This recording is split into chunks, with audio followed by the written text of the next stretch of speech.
Okay, part two. This is the part where I have discovered that there is a 15-minute limit. So anyway, these will be in 15-minute chunks. Where we last left, we were starting to do concrete. So we had concrete as a material. We clicked on the M to give it a bitmap. The bitmap is this guy, the concrete new. We did an instance of that bitmap down here.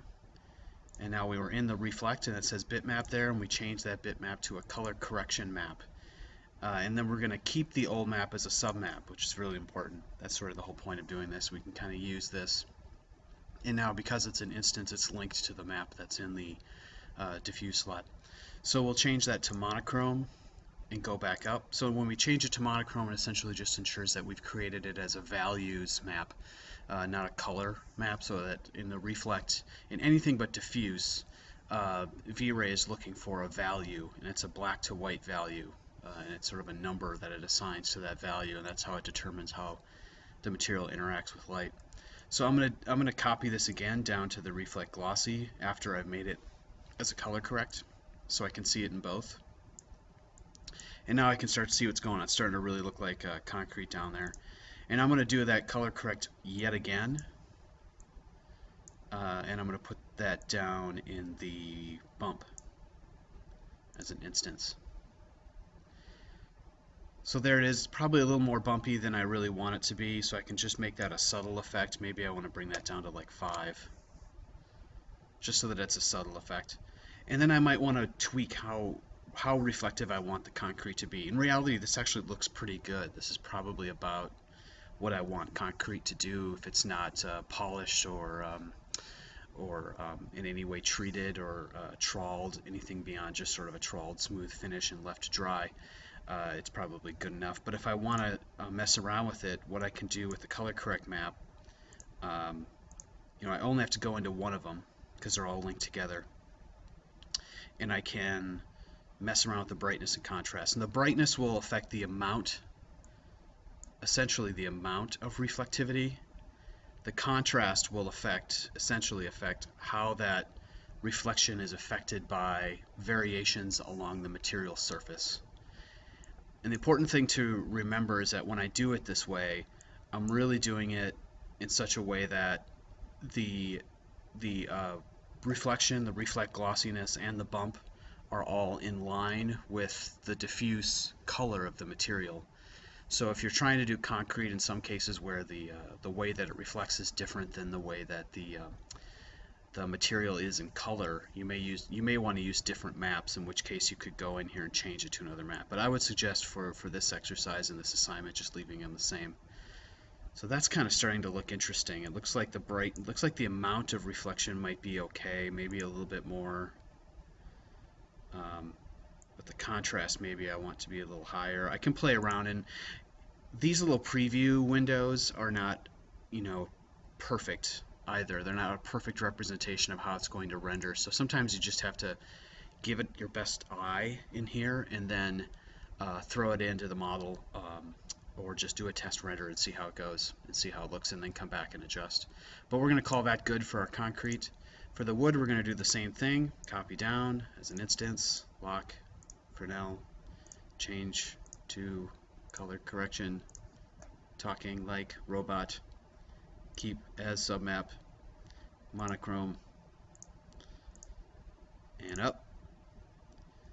Then I'm going to go right straight down and do these down here. Color correct in the reflect glossy, color correct in the bump. Take that down to maybe 5. Check this out, see how this is doing. And not so great, right? So I got to go into my color correct. Looks like I really need to crank up the brightness to get some kind of reflectivity. Yeah, starting to get there. Maybe that's a little bit too high of a gloss. And at this point, you can start to play with what you want for a finish on the material. If you want to do wood with a real high gloss finish, I can crank it way up. That might be more of like an epoxy, polished epoxy, more of a standard that might be sort of a high gloss urethane, and if I go down I can kind of get to what I want, which is sort of a satin urethane. And then I can look at the variation in there and see if I want more. I can do a little more contrast and spread that out a little bit more. That's too much.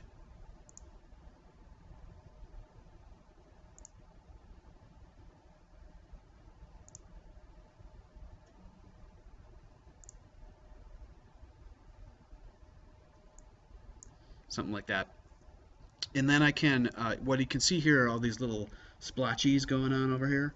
This is the noise because I really still have really low subdivisions, and it's all affected by this reflect glossiness, is where the noise in a particular material comes from. When you do glossy reflections, that's when it really starts to kick in. So I want to take that and put it at about 32. If you're really doing production rendering, you might even want to do that at 64, but we'll do it at 32. I'm going to go back and do the same thing for the concrete just to make sure I don't forget.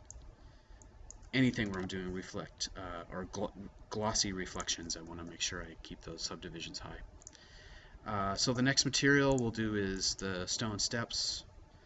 Same drill, copy it down,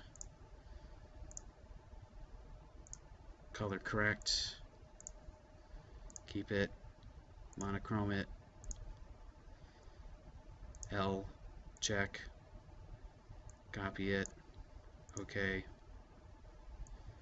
cruise on down, bump, OK. This is stone, so maybe I'll do it a little bit more of a bump. I'll do that at 10. Starting to look pretty good. It looks a little bit kind of plasticky though. Turn this on, see what that does. It's looking a little plasticky, so I might want to go into the JPEG itself and turn off the filtering. That sharpens things up a little bit. And then I might want to turn down the amount of reflection. Looks like there might be a little bit too much going on. And then maybe I want there to be a little more contrast.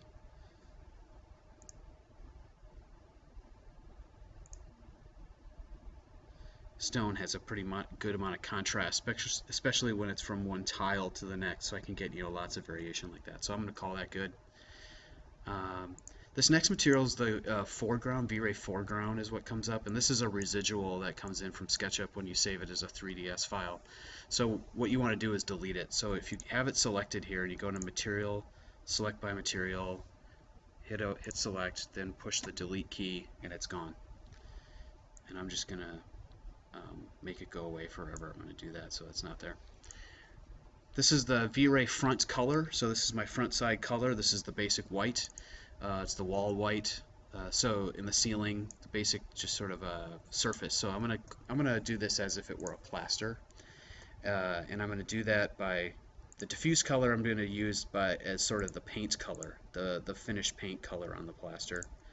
And then I'm just going to affect the reflect and reflect glossy. I'm going to do 2 kinds of maps in there, which I have in my material libraries folder in the plaster. I'm going to use this guy, this Gote plaster. L, front L. I'll drag a copy of it into the reflect glossy. That looks really nice. I'm going to set the subdivisions at 32. And I'm done. Next one is glass. So glass is a very interesting material. It obviously reflects, so we know that glass reflects, right?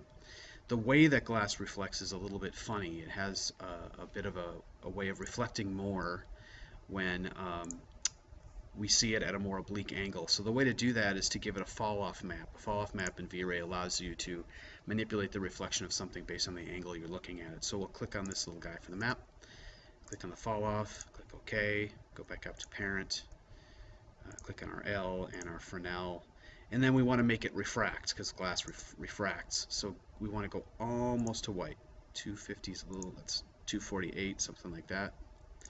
And then we want to give it a color that's maybe in the blue-green territory and really light.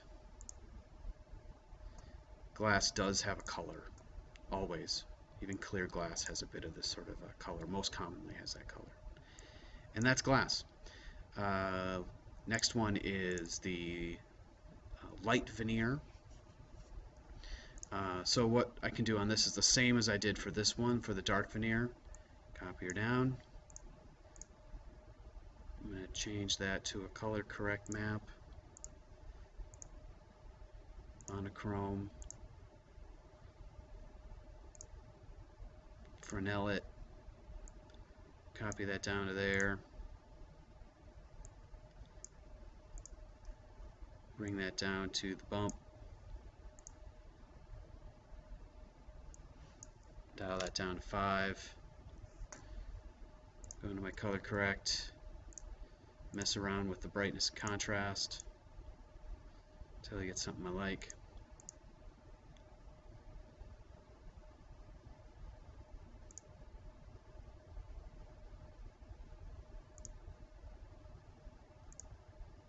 And you'll notice I need to do different brightness and contrast values by each wood, because all of these are a correction of the original map. So the original map on the dark wood's a darker JPEG, so I just need to brighten it up a little bit less on the lighter veneer to get the same amount of reflection. And in the end, what I really want is for these to be these two to be kind of the same, presuming that they have the same level of finish, the same kind of urethane or whatever. So it looks like I'm not quite there. I probably need to dial this back a little bit,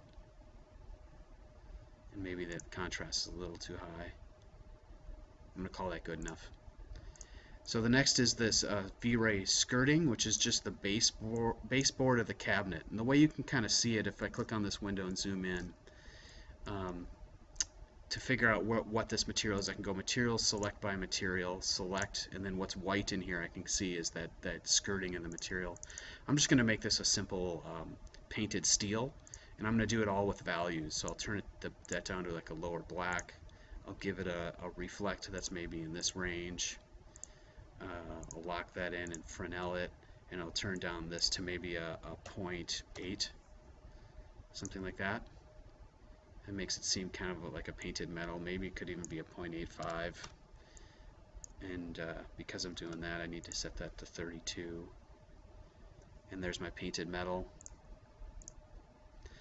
This is the V-Ray SS, the stainless steel, and there's a stainless steel surround on the fireplace. So you can kind of see, if I do this, select by material, you can see how it sort of selects the surround of that fireplace, the top and the base of it.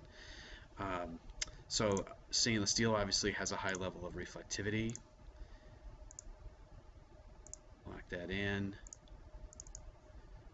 It has a pretty high index of refraction. It's sort of like chrome. Maybe set that to 5. The diffuse color is very close to black. And then the reflect glossiness of stainless steel might be more like a 0.8.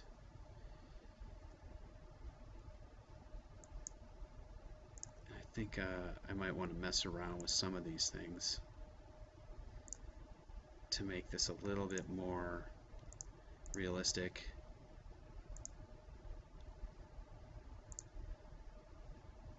Maybe that is around 6. So you can see it's a highly reflective material, but the reflect glossiness is affecting it. So maybe I go to 0.7.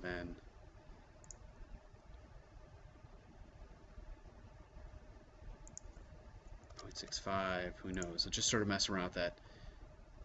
That's looking pretty good, and then I'll set this to 32. Kind of smooth it out, and we'll call that good enough. There are a bunch of other settings that you can do with stainless steel, but that kind of gives us the basics. The steps are the same as this, so what I can do with this is go ahead and link them together. You know, I basically want it to be the same as this material, so I don't want to be making changes independent so that they render out differently. So I'm going to just link them together. I'm going to go make sure that this is the one that's selected, this one. Select by material. Then I'm going to go back to this guy, assign to selection. And then I'll just get rid of it so I don't ever mess with it. This is the V-Ray white steel, or white for the cabinetry. So again, I'm going to leave that diffuse color. I'm going to make it reflect a certain amount, lock those in, and then I'll set this to 0.85, same as the other metal. Subdivisions to 32, and we'll call that good enough. this guy, the V-Ray White Clean, what I want to do is, this is what these last three materials are: the steel,